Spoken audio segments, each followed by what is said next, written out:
Good morning, Sunnyvale. Let me get rid of the background. And for those of you that actually are always interested in my backgrounds, this is actually a mural from a place in Bend, Oregon. So whenever we travel, I try to capture photos of artwork from around the world. And this was a rather appropriate crow mural from Bend, Oregon when we visited there previously. But let's go back to our normal background so we can highlight our artist for the week. Let's just pause for a moment and then we'll get started.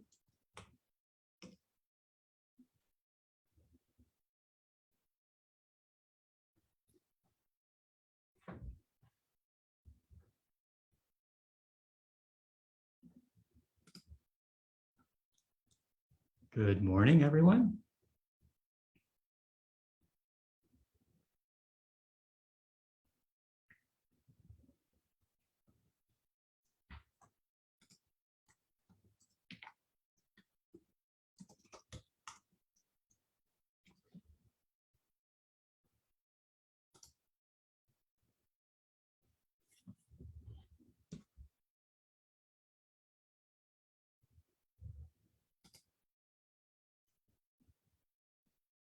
Okay, grab a drink.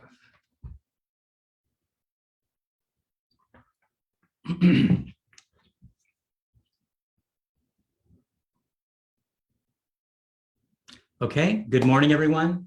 I'm Sunnyvale Mayor Larry Klein. Thank you for joining me again this week. Welcome to February and happy Lunar New Year for those that are celebrating this week. This is the 99th installment of my weekly office hours. I hope everyone is healthy and enjoying the good weather that we've been having.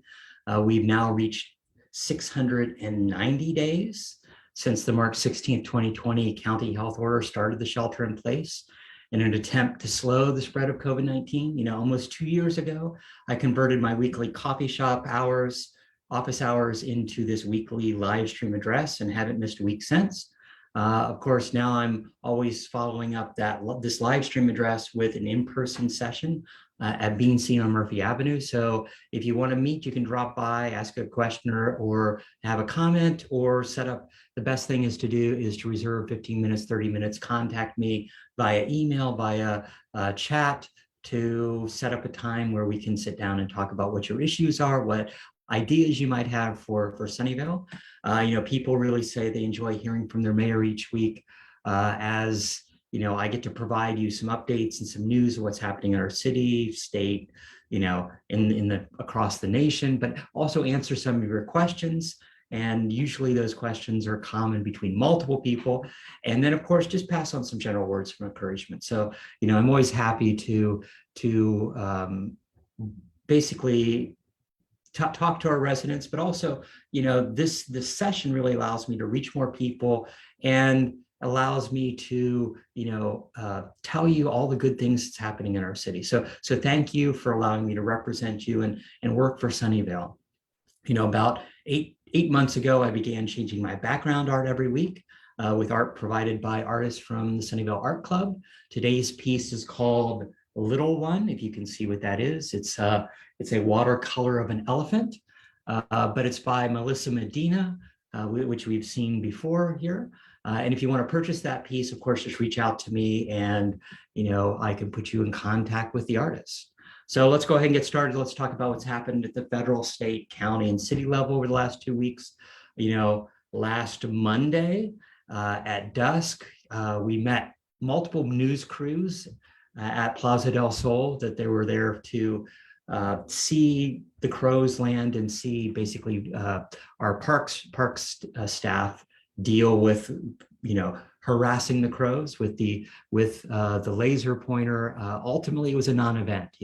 Lots of the crows flew over, but they dispersed into multiple neighborhoods.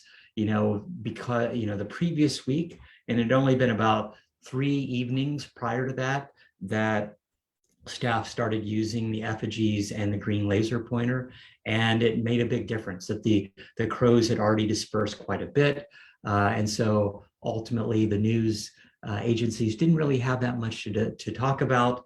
They'd seen some of the crows in the parking lot right at TAFE and Evelyn, but all the crows that had been highlighted, basically lighting and roosting overnight at Plaza del Sol next to the Caltrain station, it kind of dispersed and found other places for the evening. So it was a non-event to a large degree, but it's good that we, Sunnyvale still remains in the news, and I continue to get messages from around the U.S. on ideas on what we can do to help disperse the crows. And then, of course, last Tuesday, Governor Newsom announced an agreement with the legislature to restore the supplemental paid leave through September 30th. So, that had been something that had expired last year. And, under the program, workers were allowed 2 weeks of supplemental paid sick leave for any COVID-19 reasons, whether or not they were directly affected by COVID, or whether they had to take care of a family member who had been infected. So it was good to actually reinstate that program. And the leave applied to employers with 26 or more employees, as well as those that have collective bargaining units. So ultimately, it's quite a large number of businesses within California as far as that's concerned. Last Tuesday evening, council had a busy evening. We started with a study session on updating our housing element. And so, every 8 years, the city needs to update its housing element. And we evaluate housing. We look at how to accommodate, the state's definition of required fair housing. And, those are the RENA numbers that you might hear about in the news. The state, gave us a goal of creating 12,000 new homes over the next 8-year period, starting in 2023. So that's one of the things that we need to do as far as updating our housing element to show that we can actually create that many homes within our city. And it's more than double from the number of homes in our last 8-year period. So our last 8-year period, we were targeted to have 5,400 homes. And these homes are, the RENA allocations, the regional housing need allocation, is broken up into multiple income levels. And that's dependent, so it's very low, moderate, and above moderate income. And so there's kind of a breakdown for what your city should be producing at different levels. And so, ultimately, it's difficult because the city does not build housing. It just plans for housing. It does the appropriate zoning. It does the appropriate infrastructure evaluations to make sure that we can, provide the services, the utility services, the water, the sewer for all those new homes. And so, ultimately, it's kicking off a housing element update outreach that will continue on throughout the year. Ultimately, in the fall, the actual element update will come back to council. So, ultimately, we look at new policies, new programs to encourage housing in our community, from ADUs to rental protections. Ultimately looking at where we can add additional density. One of the things that we're looking at in the long term is the Moffett Park specific plan. So all those things are, taken into consideration. But we got our first community meeting last night, and we get more community input next week. So there's always a lot of chance for you to engage if you're interested in what the future is for Sunnyvale and where we will be putting our housing. And then as far as the main meeting, we had several special orders of the day, one of which was we recognized outgoing Vice Mayor Hendricks. So ultimately, he was the vice mayor for last year. And ultimately, council chooses a new vice mayor every year. So we welcomed our new vice mayor. So former Mayor Melinda Hamilton came in and did the ceremonial swearing in, that oath of office for vice mayor, for Alyssa Cisneros, who is our council member for the downtown district, so District 2. And so she will be the vice mayor for the upcoming year. And like most cities, we choose our vice mayor every year, and ultimately goes to the most senior. Ultimately, it almost always goes to the most senior person who hasn't done it previously. And then for the main meeting, we actually did our annual comprehensive financial report. So we went through the independent auditor's report and figured out that, from a Sunnyvale standpoint, we're in fairly good shape. Luckily, we had the ARPA funding, which was critical. Otherwise, we would have, we dug a lot into our reserves because of COVID, a lot less revenue coming in. But because of that ARPA funding, at the end of the year, we actually came out with a budget surplus for 2020, 2021 for that fiscal year. And so, and Sunnyvale is a really responsible city. We have a 20-year plan from a policy standpoint when we're looking at our budget. And we also have a 10-year balanced budget by charter. So fiscally, we make sure that we have appropriate reserves and all that. And, and of the $12 million budget surplus that we had, we ultimately went with staff's recommendation. So that was, putting $1 million into our pension trust. So that's looking at our long-term pension liability, and that trust has been there for multiple years now, gaining money, so that when we hit our peak, so we need to pay into the state pension to deal with, let's say, some of the bad returns that they've had in the past. But we put an additional $1 million. We put $1 million a year in, and so we put an additional we put $2 million in for last year. And then we also funded $500,000 into a new unhoused pilot program. And so the parameters of that are still taking place. We're still figuring out what that will ultimately be, but we see that there's ongoing issues with our unhoused population, and how do we get them into housing? How do we get them the appropriate services? The county can only, isn't doing as much as they really could. And so we're working to try to make sure that we help out and find places for some of the unhoused in our community. The other thing is we put $1 million towards the Lakewood Branch Library. So that project has had a certain amount of issues. The main issue of which is PG&E connection. As we started looking at how to connect up to PG&E and have the electricity for that new building, there's going to be a lot more effort, a lot more infrastructure required than what was initially estimated. So we put set aside another $1 million for that Lakewood Branch Library project. And then the remaining surplus was put towards two reserves, one of which was the infrastructure reserves, and one of which was the budget stabilization reserve, both of which are really important. The infrastructure reserve kind of funds our long-term infrastructure projects, which we have a lot of unfunded projects. When you start looking at everything that we would like to do, from an active transportation plan, lots of new bike lanes, and, all the ADA, ADA improvements around the city. So changing all of our sidewalks, all the corner sidewalks into ADA ramps is, $200 million.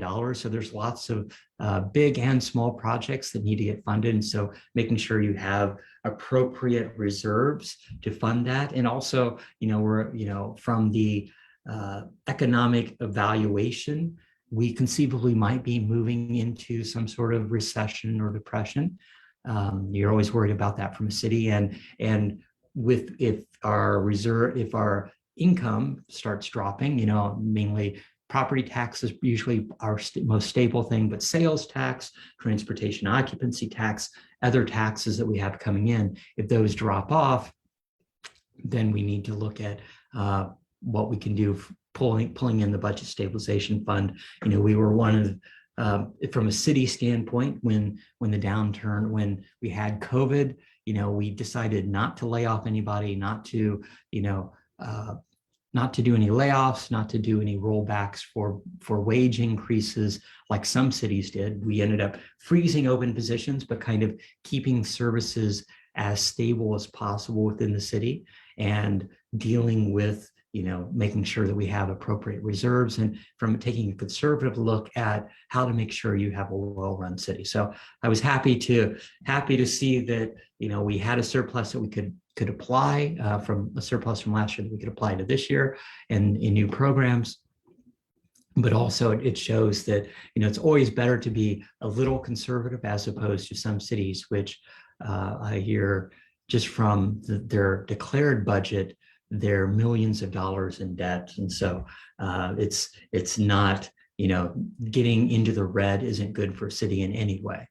And then, of course, last Wednesday, we had our groundbreaking for Block 3 in downtown Sunnyvale. So that's the old Macy's site. It's that whole big block north of Target and south of Washington Avenue. And so it's it's Washington, McKinley, Tafe, and Murphy Avenue. And so it's that big block. There's a lot to like about that development. So it has, where the old Macy's building, there'll be 2 new office buildings, and it'll also extend Francis, going farther into 2 levels of underground parking. So there'll be underground parking there for those 2 office buildings, as well as about 500 apartments. And so, which of course, a certain amount of them are affordable. And we always talk about affordable housing. And then of course, all those buildings will have retail and restaurants along the first floor. It kind of extends that feel of historic Murphy Avenue, trying to make sure that you have a walkable mixed use community. So it's having that office space, that housing, as well as a good amount of retail and restaurants, so that people can walk and enjoy their life. And of course, there's that big plaza. They'll be retaining all the redwoods and creating a big plaza there with outdoor dining, with places for kids to play, all of that. So all that is part of that bigger picture for creating an active community, an active mixed-use community at the heart of the city. So happy to kick off the groundbreaking for that project. And then last Thursday, council had our all-day strategic session. So it's one of 3 all-day meetings that we have every year. So first is our strategic section. Our second session, which will be coming up later this month, is a budget and budget supplement and study issue session. And then finally, we have a final budget approval session. So it was supposed to be in person. Of course, with Omicron, we decided to have it remote yet again. It was a long day, but in the morning, we got a good overview of all the different things that the city's doing, at least from a major project standpoint. But it was good to hear from the different directors. And, if you're ever interested in finding out kind of all the things, all the big projects that the city's doing, it's a great session to go through and, watch that and get a better idea for what's happening with the Civic Center modernizations, what's happening with, our parks. There's lots of different things as far as that's concerned. And then in the afternoon, we talked about the strategic future for the city. And so that was a mixture of talking about capital improvement projects and possible funding sources. So, ultimately, we have some funding left over from the money that we got in creating the Civic Center, or basically the new City Hall, and the addition to current public safety. And then, so we have about $40 million left over from that we can apply to certain capital improvement projects. And then it's figuring out whether or not we go out for bonds, whether or not we go to other grant sources for some of those big projects. But we listed kind of the top 3 projects that need to get, funded. One of which is, of course, the fire station renovation. So we did a fire station master plan, and a lot of our fire stations are aged at this point and need a certain amount of renovations. We gave direction that, fire station number 2 is kind of the first one that really needs a full reconstruction. So we talked about what, highlighting that need within our community. That's where all the training happens for all of our fire station, for all the fire station training for our public safety officers, as well as, training for our CERT team. And, there's a lot of operations that go on at that station. So that was listed as number one. Looking at funding sources for a new library, a new main library. It's getting a little old. And there's kind of a changing need from a library standpoint of having places for people to congregate. So that's one of the things that we looked at. And then of course, the third thing is the Caltrain grade separations, which has been an ongoing effort. And especially as we get electrified Caltrain, that will have a lot more trains going up and down the peninsula, making sure that there's less interaction with cars. For one thing, makes sure that there's no strike, car strike possible, so that cars aren't interfacing with the tracks in any way.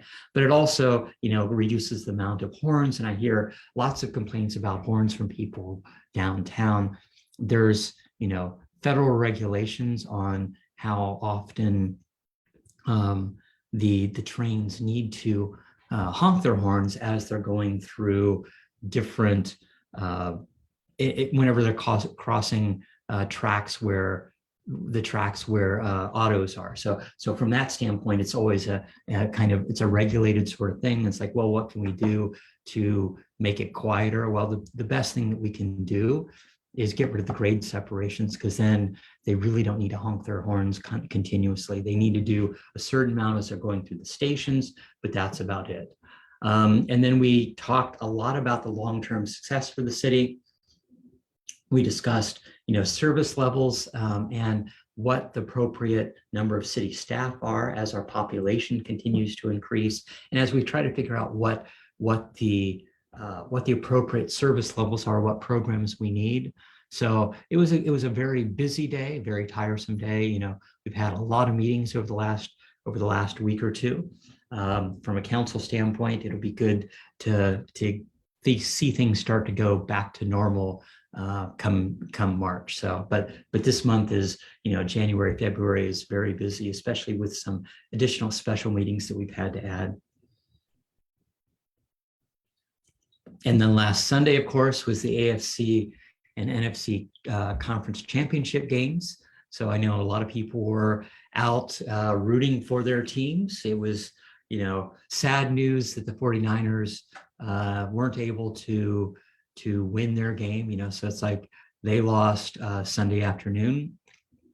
So that means the Super Bowl that'll happen in about a week and a half will be the Bengals versus the Rams. So I'm sure that there'll still be a lot of people they're always ready for the Super Bowl, and hopefully, COVID is starting to lighten up a little bit. So we'll see whether or not we have big parties, but I know that downtown was very busy Sunday afternoon, and I was happy to see so many people out enjoying the game, enjoying seeing friends, seeing family, and watching good football. All the games the last 2 weekends who went to the last few minutes of each game. And so it's actually good to see close games, if not going into overtime. And then on Monday of this week, actually Monday and Wednesday, council interviewed 9 applicants.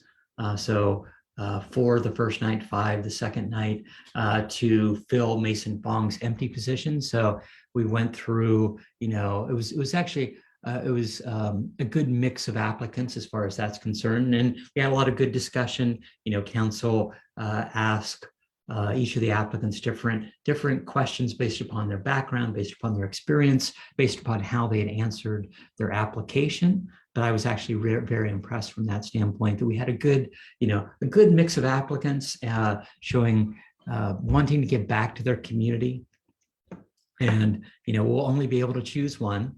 But I'm hoping that whoever doesn't get appointed ultimately will get more involved in the city in other ways, because I think that's always the thing, that we have our boards and commission, we have lots of volunteer opportunities in the city. And I think, this is all these residents were residents who really wanted to make sure that, their city was going in the right direction. They loved the city and just wanted to give back. And so I heard that was that was a general theme that went through all the applicants. So happy to go through that interview process. We'll actually be choosing our final person and doing the final appointment next Tuesday, February 9th. So more to come on that. And then on Tuesday evening, council had a relatively short meeting. We approved the calendar year 2022 community event and neighborhood grant program applications. So, and made appropriate budget modification to fund that. And this is one of the things the city does continuously, and it's done it for many, many years, to fund neighborhood block parties, normally around National Night Out, but other things also, things to pull neighborhoods together. And then from a community standpoint, those bigger events, it's helping fund the Downtown Association to have music on Murphy Avenue. It's helping fund the Historical Society for a big event they're having this summer. So it's actually good from that standpoint to fund some of these larger community events that bring community together. So it's the pet parade, it's the Diwali events, it's a lunar, or I think it's a lunar fall event that's actually being planned. So lots of different events from that standpoint. So keep your eyes out. There'll be council funded that. And ultimately, I think, we'll see a lot more events, especially there's a real need in our community after COVID for people want to get back together and see friends and see family and just, enjoy their community.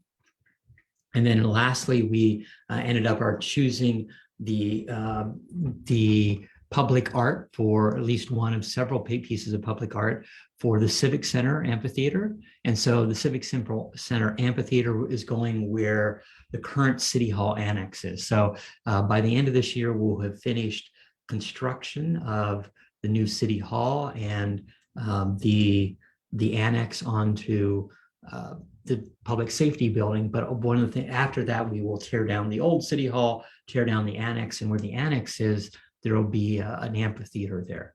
And ultimately, so we were choosing the art.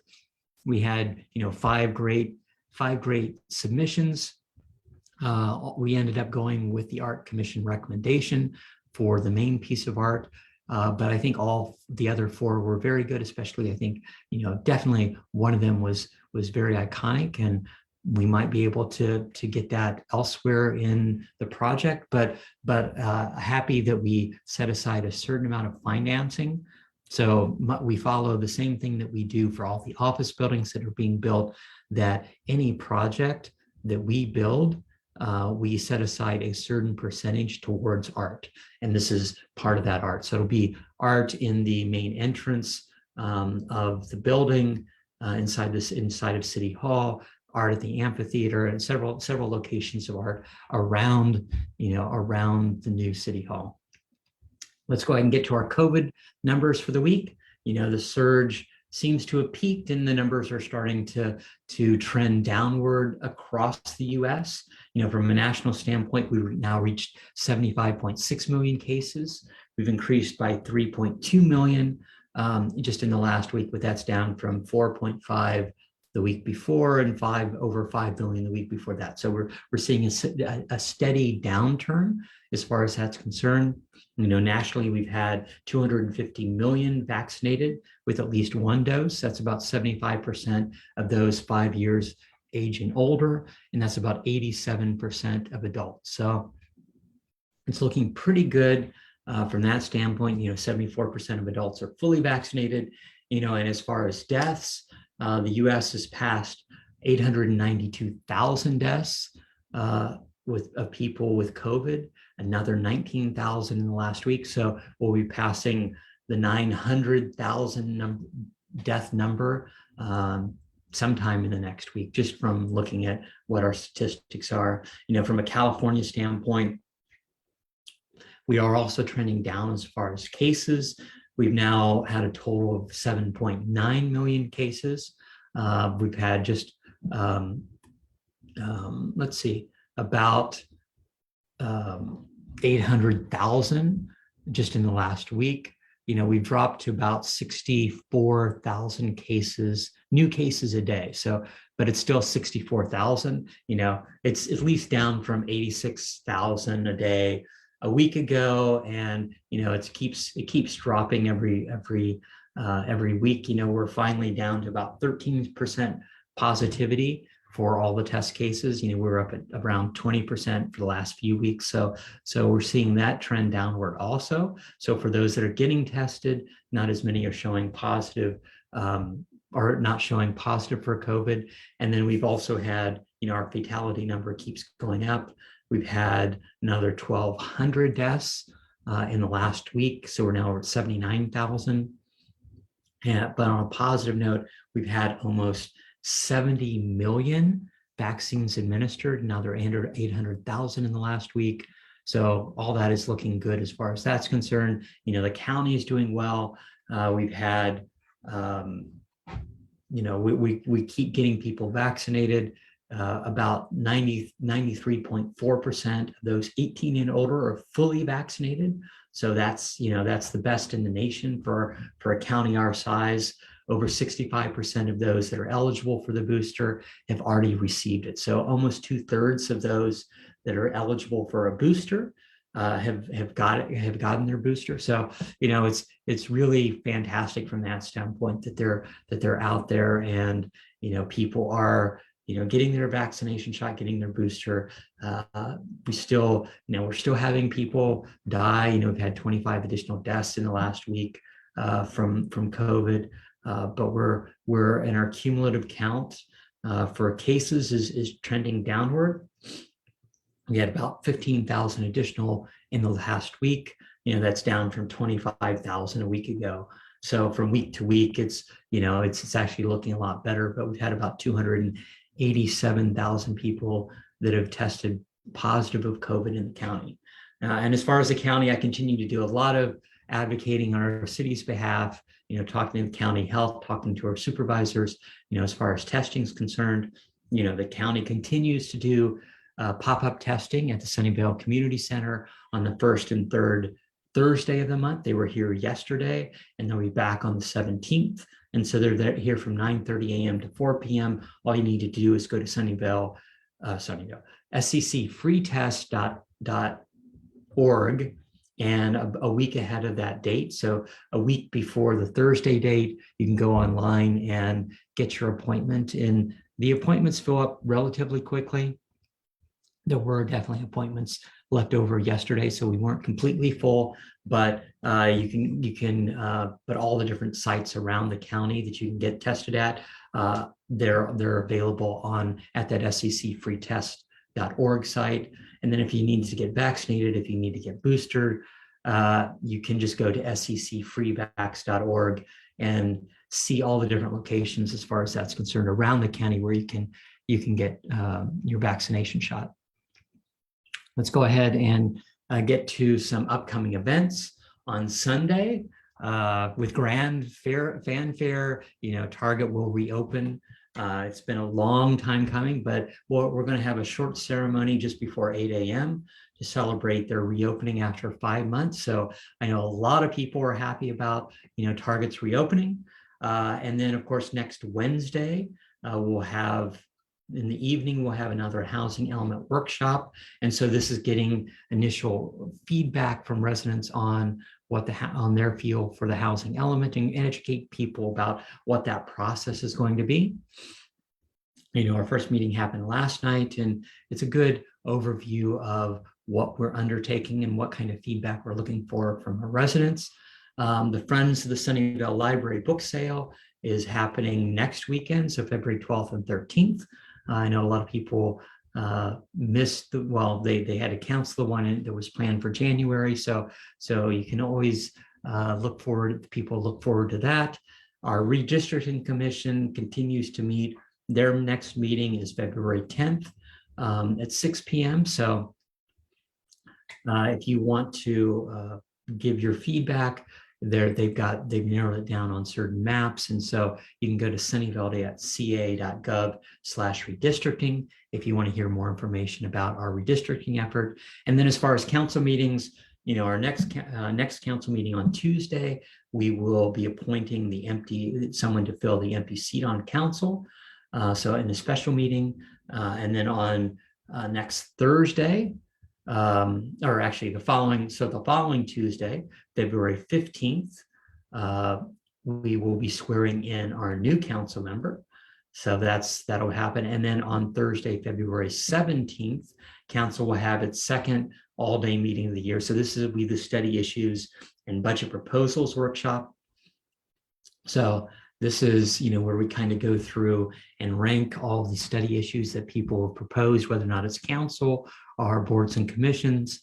And then we'll finally figure out, from a ranking standpoint, when we get to our actual budget workshop next month, what kind of makes it above the line and below the line, and whether or not we want to put additional funding into our study issues. And Sunnyvale is pretty unique about our study issue process. This is having the city looking at undertaking new things. So looking at, new services within the city. So we've proposed multiple things. One of the things that was proposed, it's like universal basic income. Do we want a citywide shuttle? Do we want, lots of different opportunities to kind of do new things within the city? And that's kind of our process. Because we look at everything from a 20-year plan, we don't just say, well, let's try this pilot program and go. It's looking at, if we're going to fund it, what it would take, what the funding sources are, what changes we need, either in number of staff within the city or what new efforts need to be undertaken from an IT standpoint or new programs. And so it's looking at kind of things from a bigger picture, whether or not that's putting new ordinances in place or new programs or, kicking off new ideas overall. So I really enjoy that, talking about, what we could do in the city, what new ideas we have from our residents. Let's go ahead and get to our weekly questions. If you have a question, just add it to the comments and hopefully I'll be able to get to them. Hugo asked, what's going to happen with the old Sunnyvale Fries? Any chance the site will be rezoned for affordable housing? So I haven't heard any news about that site. Several people have talked about doing affordable housing or safe parking, but I've heard, Fries, that was one of the few sites that they owned. And they actually moved some equipment back into that store when they closed all their other stores around the Bay Area. And they still have an online presence. So I think that they're doing a certain amount of order creation from that site, or at least from a certain amount of their supplies, as they got rid of their old inventory. But I haven't seen any meaningful proposals for that site. And, we're just looking from a city standpoint, that developer, I know multiple people reach out to the developer looking to see if they want to do safe parking, and the developer or the owner for the site said no at that time. So ultimately, nothing currently. If I hear anything, I'll definitely bring it up at this meeting. Shane asked, any idea if they remodeled our Target store like other stores while they were out of commission? I've asked, but I actually haven't heard back. I think they mainly concentrated on the fireproofing, replacing that fireproofing that was needed. And so upgrading that. I don't think they did any major renovations within the store, but I guess we'll all see on Sunday. I know I'm looking forward to getting back inside and having that as my local store for so many things that I buy, on a weekly basis. It's a corner store for many people in our community. Phil asked, any updates on any city line vendors that are planning to come to downtown Sunnyvale? So yeah, lots of updates. Roadrunner Sports opened 2 weeks ago. They actually have their grand opening celebration in early March. So if you're a runner, if you need any running materials, new shoes, new clothes, they're now open. City National Bank will be open later this month. And so that's kind of a full service bank. Urban Plates, a new restaurant, will be open later in the summer. Pacific Catch will open in the fall. and then Flash Stick Pub. And this is kind of an indoor golf and brew pub, should be open by the end of the year. And that's a big space, a kind of diagonal from Target. So lots of things coming to downtown.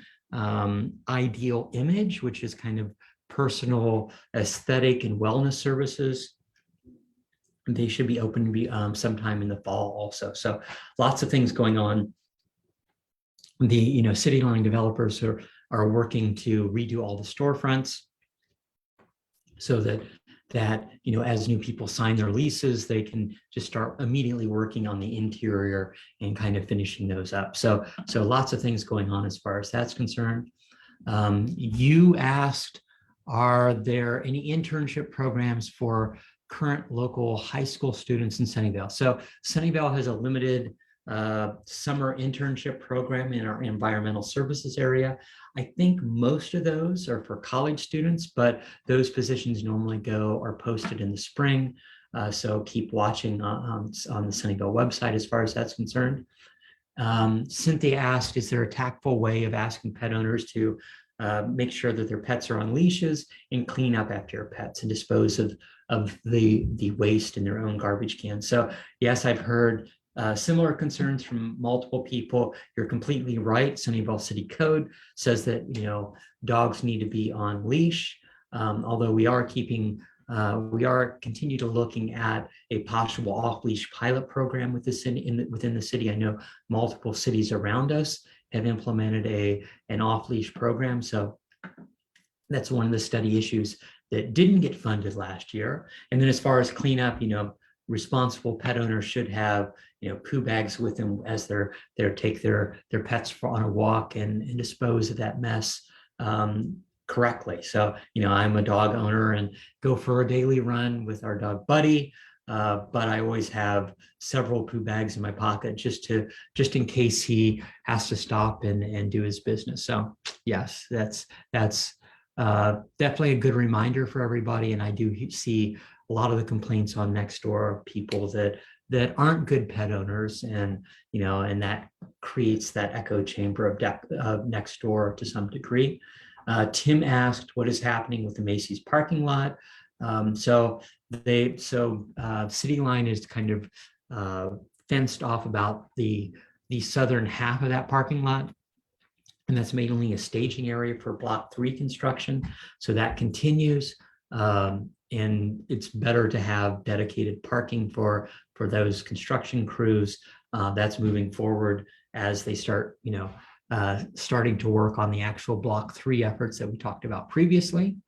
And then Heather asked, are there any updates on what's happening with the massive retail space formerly occupied by Orchard Supply? Is this area being redeveloped? And yeah, I've seen several preliminary plans. They are depending on finishing the El Camino Real specific plan as far as that's concerned. So that's, and that will, the plans that I've seen is a mixture of residential and retail. So it's a mixed use area, walkable, local, close to El Camino Real. All that is, fairly positive as far as that's concerned. Let's see. George asked, who do we need to contact the city to get permission to install a little free library at Charles Street Garden? The Sunnyvale Library supports Little Free Library establishment. Actually, yeah, the Friends of the Library fund a certain number of Little Free Libraries every year for those that are pre-constructed, although I know a lot of Boy Scout troops and Girl Scout troops that have actually created the Little Free Libraries to add into communities. I think you just need to put in that request, for people that are putting it on their own private property, which I see around the city. There's no requirement as far as that's concerned to add it to Charles Street Gardens. I think all you need to do is put the request into the city. I think, putting it next to the fence there along Charles, I think you'd have a lot of people that would be happy to have it. Definitely, I've seen actually just across the street from Charles Street Garden at that apartment building, there's already a Little Free Library, but adding one at the library, adding one at Charles Street Garden, whether or not that's at the sidewalk or within the garden is completely, I'm sure staff would approve that without a problem. You just need to put in that request. I think that's all the questions that I have for this week. So let's go ahead and wrap up. Thanks for joining me again. COVID continues to affect our community. It causes a certain amount of challenges, but no matter what those challenges are, I'm always proud of our city and our continued response to COVID. I'm thankful for, our wonderful residents are always willing to help others, to serve our community in so many ways, providing, food, providing blankets, doing, there's a Cozy Cap campaign, creating baby blankets for residents in need for basically winter caps for those. So it's actually really, really positive to see our community always pulling together to help others out. But new issues always come up. Your actions and your attitude really do make a difference, and I'm happy to be in our city that handles so many things in a positive way. Sunnyvale will emerge from this as a stronger community. We are in this together, and we will get through this together. Thanks for listening. Have a great week, and enjoy the weather. It should be a wonderful weekend. Okay, take care. Goodbye.